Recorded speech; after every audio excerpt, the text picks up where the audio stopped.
Eto na mga kabasketball, napipintong pagpasok nila Renz Abando, Yuta Watanabe at ng iba pang Pinoy bowlers sa Japan B-League mas magpapalakas ng kanilang liga.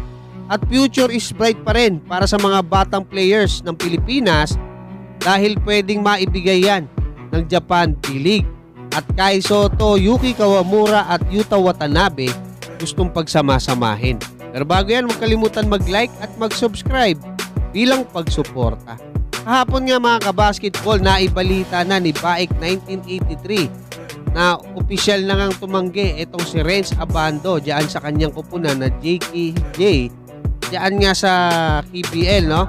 Dahil nga susubukan niya yung mga offers sa iba't ibang mga liga at matindi, no? Maximum offer na yung ibinigay sa kanya.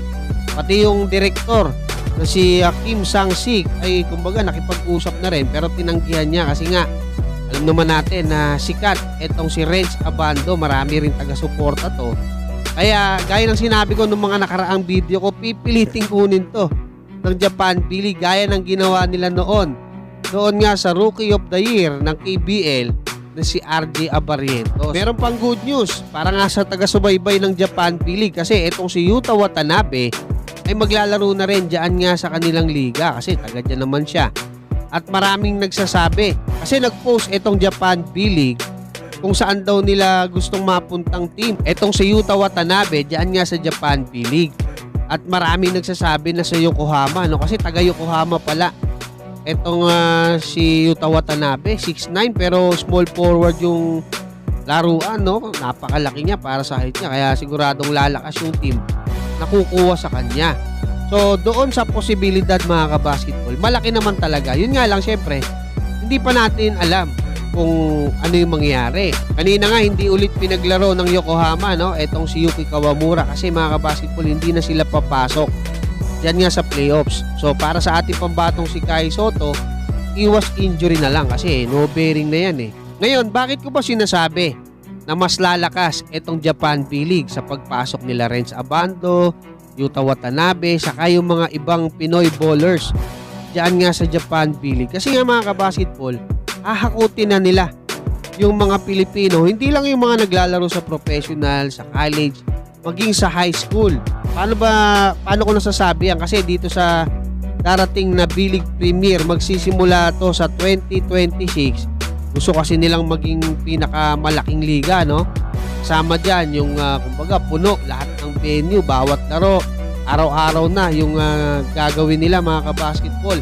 High level na yung environment, no? Yung competition, yung kanilang draft kung saan kukuha sila ng mga Japanese high school, yung mga high school sa iba't ibang mga bansa pwede nang sumalang dyan.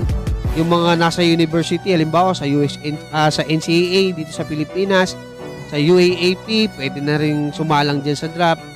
Pati yung mga graduate na or yung may mga kontrata na sa PBA, sa MPBL, sa PSL, pwede nilang kunin basta 2 years lang. Or ibig sabihin, 2 taon pa lang nakakapaglaro. So ang pwedeng sa high school, ang sahod na ibibigay nila per year, 14 million yen, 18 million para doon sa mga college players, 30 million para doon sa may mga experience na. Halimbawa, naglaro ka sa B-League 1 nila. Tapos, sa overseas naman, yung may mga kontrata, halimbawa sa PBA or sa MPBL, na 2 years, no, 35 million. Katumbas yan mga kabasketball ng 13 million per year. So, yan yung kayang i-offer ng Japan B-League. Kaya future is bright pa rin para sa mga batang Pinoy bowlers natin, no, na nagsusumikap para kasi hindi lang sa pera to mga kabasketball, yung kompetisyon diyan sa Japan B-League tataas ng tataas yan.